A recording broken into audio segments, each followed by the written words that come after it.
I always thought marriage was about accepting each other, quirks and all. But what happens when something you've loved your whole life suddenly becomes the reason your partner starts pulling away? I'm not some guy stuck in a basement with a headset and a bag of chips. I'm a husband, a father, a professional.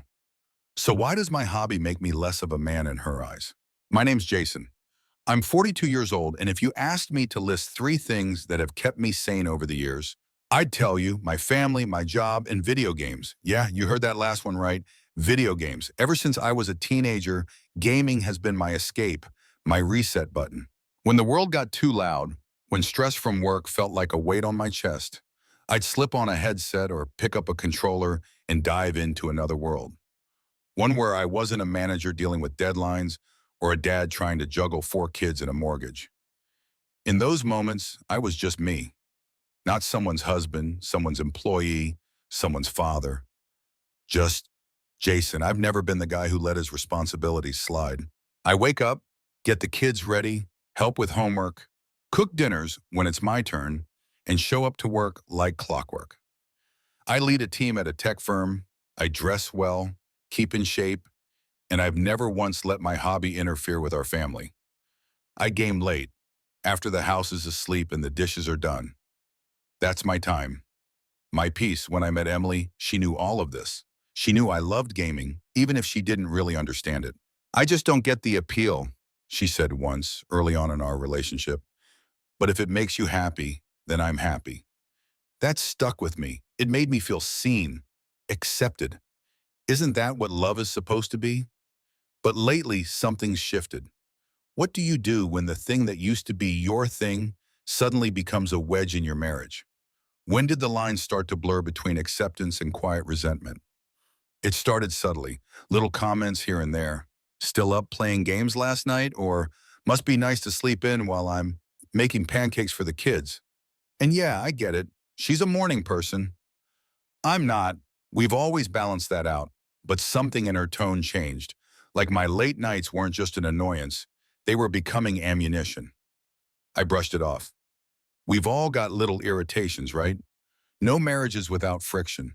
But then during an argument about something totally unrelated, something about me not organizing the garage, she said it. I just think it's juvenile, Jason. You're a grown man playing games like some teenager. Honestly, it makes you less attractive to me. She didn't say it as a joke. There was no teasing, no half smile, just honesty, cold and cutting. I didn't know what to say. How do you respond when the person you've built your life with says that something so personal to you makes them feel distant, even repelled? How do you even begin to explain that for you, gaming isn't about fantasy, it's about survival? That moment cracked something in me, and maybe in us too. I haven't told her this, but that night after we went to bed in silence, I booted up an old favorite, The Witcher 3. I stared at the main screen for a long time, didn't even press continue. Just sat there wondering how something that gave me so much comfort could now make me feel so shamed. Is it really childish to need an escape? Or is it more childish to expect someone to give up a part of themselves just to fit your idea of what adulthood should look like? And the bigger question, how do you choose between the comfort that keeps you whole and the love that's supposed to accept you as you are? I don't know, but that's where this story begins. The next morning, I woke up to the smell of coffee and the clatter of breakfast dishes. Emily had already been up for hours as usual. She didn't say much when I walked into the kitchen, just a nod and a morning, barely lifting her eyes from her tablet. The kids were already halfway through their pancakes, and the dogs lay curled up by the sliding door, basking in the sunlight like nothing was wrong. But everything felt wrong. You ever have one of those moments where you're surrounded by everything that's supposed to make you happy, and yet you feel completely isolated? That was me, standing there with a cup of coffee, listening to the sound of forks hitting plates and trying not to replay her words in my head. Less attractive, like the person I've always been, the one she chose, was suddenly inadequate. What changed? When did gaming stop being a harmless quirk and start being a flaw in her eyes? I tried to act normal that day. I helped clean up breakfast, walked the den, even repaired that leaky faucet in the bathroom she's been reminding me about for weeks. But every glance she gave me felt heavier, like I was being measured against some invisible standard and coming up short. That night after we put the kids to bed, I brought it up. I had to. The silence was starting to swallow me. Emily, awesome, I said gently, sitting down across from her on the couch. Can we talk about what you said yesterday? She closed her laptop a little too forcefully, like she already regretted where the conversation was headed. What about it? I tried not to sound defensive. About gaming, about how it makes me less attractive to you. She let out a sigh, not angry, just tired. Jason, it's not just the games, it's everything. You're always tired in the mornings. You miss things, small things. You disappear into that screen for hours. Sometimes I feel like I'm married to a teenager with a mortgage. That stung, but more than anything, it confused me. Emily, I play at night so I don't miss things. I don't ignore you or the kids. I need that time. It's how I relax, how I recharge. Doesn't everyone need something for themselves? She looked at me for a long time, then said, I just wish you'd outgrown it, that you'd want something more adult to unwind with. I didn't know how to respond, because to me, games aren't childish. They've taught me about history, storytelling, empathy. They've helped me build friendships I still cherish. They've been a source of joy and stress relief when the world outside gets too loud. But here's the thing, when the person you love starts seeing something core to you as immature, it makes you question everything. What else about me does she see as unworthy? How long has she felt this way without saying a word? That night, I lay in bed staring at the ceiling while she read beside me. Her silence felt like a wall I couldn't climb anymore. I thought about giving up games altogether, just unplugging everything and moving on. Would that make her see me differently? Would it fix whatever it is we've been breaking, little by little? But another part of me was afraid. Afraid of losing that piece of myself that's always been mine. Afraid of becoming someone I didn't recognize just to meet someone else's expectations. How much of yourself are you supposed to give up before you stop being you? That question echoed in my chest long after I closed my eyes that night. The next few days passed like a quiet storm. No yelling, no arguments, just a cold kind of distance that settled into the spaces between us. Emily didn't bring up the games again, but she didn't have to. Her disapproval lingered in the air like the scent of something burned. So I did what I thought a good husband should do. I tried to compromise. I stopped playing during the week, powered down the console, packed the controller into a drawer, even muted the game forums I usually check on my lunch break. Instead, I threw myself into being present, more present than I'd ever been. I got up early on weekends to help with breakfast, took the kids to soccer practice, even suggested a movie night for just the two of us. I was trying. God, I was really trying. And for a while, it seemed to help. She smiled more, laughed a little. She even reached for my hand during one of our evening walks. That simple gesture nearly broke me, because in that moment, I thought maybe I was doing the right thing, sacrificing a part of myself to strengthen us. But deep down, I was unraveling. Do you know what it feels like to set aside something you love? Not because it's hurting anyone, not because it's wrong, but simply because it no longer fits someone else's image of who you should be? I felt like I was slowly becoming a cardboard version of myself. Functional, clean-cut, predictable, but flat. So damn flat. One night after everyone had gone to sleep, I found myself sitting alone in the living room, staring at the drawer where my controller sat. I didn't even reach for it, just stared, and I asked myself, is this really what love is supposed to feel like? Was I becoming a better man, or just a more acceptable one? I started noticing other cracks too, not just between us, but within me. I was shorter with the kids, quicker to anger, less patient at work. I couldn't put my finger on it at first, but then I realized I had lost my outlet, the one space in my life that had always been judgment-free, the one place I could breathe. I tried to talk to Emily again. Do you think I'm a better version of myself now? I asked her one night while we were folding laundry.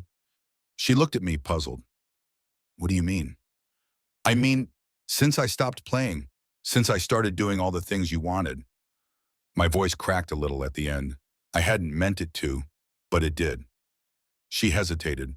I just feel like this version of you is more connected, more grown up, more grown up. It felt like a backhanded compliment, like being praised for putting a mask on properly. But who was I behind the mask? I didn't argue. I just nodded and finished folding the last of the towels. That night, I realized something that made my chest ache. I had given up something I loved. And yes, it had brought us closer, but it hadn't brought me closer to myself. So here's the question I've been wrestling with. Can a relationship really be healthy if one person has to shrink to keep it alive? And maybe more importantly, what do you do when love starts feeling like slow erosion, one compromise at a time? I didn't know it then, but the answers were coming, just not in the way I expected. I didn't expect a trip to the store with my oldest son to shake me to my core. But life has a funny way of handing you clarity in the most ordinary moments. It was a Saturday. I'd promised Ethan we'd go pick up a new set of sketch pens for his art project. He's 12, thoughtful and observant, and way too smart for his own good. We were walking through the aisle when he suddenly looked away at me and said, "Hey, Dad, how come you don't play games anymore?" I paused, caught off guard. "What do you mean?" "You used to talk about them all the time, and you used to look happier," he said, shrugging like it was no big deal. But those words hit me like a freight train. Happier. I stared at the box of markers in my hand, trying to keep my voice steady. "You think I'm not happy?" He nodded a little. "You still smile, but it's not the same. Like your face smiles, but not your eyes." What do you even say to that? On the drive home, I thought about everything I'd been doing to make things work. Waking up early, giving up my quiet nights, shutting down that part of me that had always brought joy. But hearing that from Ethan, it was like someone finally said out loud what I'd been too scared to admit. I was disappearing. Later that night, I sat down with Emily. The kids were in bed, and for once, the silence between us didn't feel like a standoff. It felt like a space, to be honest. "I need to talk to you," I said softly. She looked up, cautious. "Okay." "I miss myself," I began. "I miss the part of me that laughed freely, that had something just for me. I miss feeling like I could unwind without judgment. I miss gaming, not just the games, but what they gave me. And I miss the way I used to feel with you." Her expression didn't harden. It softened, just a little. "Jason, I never meant for you to feel like you had to give it all up." "But I did," I replied, voice low, "because I thought maybe that's what it took to be the version of me you could love again." She sighed and leaned back into the couch. "I guess I didn't realize how much it meant to you. I thought it was a habit, a hobby, not a part of you." "It's not just about the games, Em. It's about feeling accepted for who I really am, flaws and all." That moment wasn't a fix. It didn't tie everything up in a neat bow, but it was real. And maybe for the first time in a while, we were both looking at each other, not through expectations, not through frustration, but through the truth. Here's what I've come to understand. The people who love you don't have to love every single thing you do, but they do have to respect what makes you feel whole. So I asked her, quietly but directly, "Can you respect that this is part of me, even if you'll never fully understand it?" She didn't answer right away, but she reached out, gently took my hand and said, "I'll try." And in that small, honest moment, it felt like we weren't choosing sides anymore. We were choosing each other again, one truth at a time. "Trying," that's what she said. And you know what? That single word gave me more hope than any argument ever could. Over the next few weeks, we made space. Not perfect space, not always comfortable, but space. Emily didn't suddenly become a fan of gaming, and I didn't expect her to. What changed was the tone, the absence of judgment in her voice, the effort to understand even if she didn't relate. It started with small things. She asked about the stories and the games I liked. Just questions here and there. What made The Witcher so good? Why did I replay Half-Life like it was a ritual? I could tell that she still didn't get it, but she was listening. And I started listening too. Not just to her words, but to her needs. I set limits. I didn't game every night. I still got up early when it mattered. I prioritized movie nights, family walks, weekend breakfasts. Because none of this was ever about choosing between her and a screen. It was about balance and mutual respect. The funny thing is, once I stopped hiding that part of myself, once I stopped feeling ashamed, I actually wanted to show up more for her because I didn't feel like I had to choose. I felt free to be whole. That's something I think a lot of couples miss. It's not about sacrificing who you are for someone else. It's about learning how to live alongside each other's passions, even if they aren't shared. There was a night not long ago that sticks with me. I was playing Red Dead Redemption 2, lost in the quiet beauty of the game's world, when Emily walked in with a cup of tea. She didn't say anything, just sat next to me on the couch, sipping her tea and watching me ride through the digital prairie. After a while, she leaned her head against my shoulder. "It's kind of peaceful," she whispered. And just like that, I knew we were okay. Not perfect, not like before, maybe better in some ways. Because we had fought for this understanding, not just through words, but through effort. Sometimes I wonder how many people lose pieces of themselves in silence, just to keep the peace, to avoid the argument, to be more acceptable. But here's the truth I've learned. Love is not about fixing each other. It's about recognizing the cracks and still reaching for each other's hands anyway. I still play games, not as often, not as late, but I do it proudly now, not in secret. And Emily, in her own way, has found her peace with it.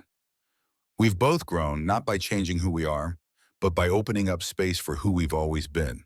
So if you're listening to this, wondering if you should give up the thing you love just to fit someone else's vision of you, ask yourself, what are you really losing? And is it worth it? Because sometimes holding on to yourself is the first step to saving what matters most. And for me, that was the beginning of healing, not just as a gamer or a husband, but as a whole man finally at peace with the balance between love and identity. What would you do if something that brought you peace was suddenly seen as a flaw by the person you love most? Should Jason have let go of his passion to save his marriage? Or was he right to fight for balance and understanding? If you've ever felt unseen, judged, or torn between love and identity, this story is for you. Please share your thoughts in the comments. Jason needs to know he's not alone. And if this story touched your heart, don't forget to like the video and subscribe to the channel. Your support means the world. He's listening. We all are.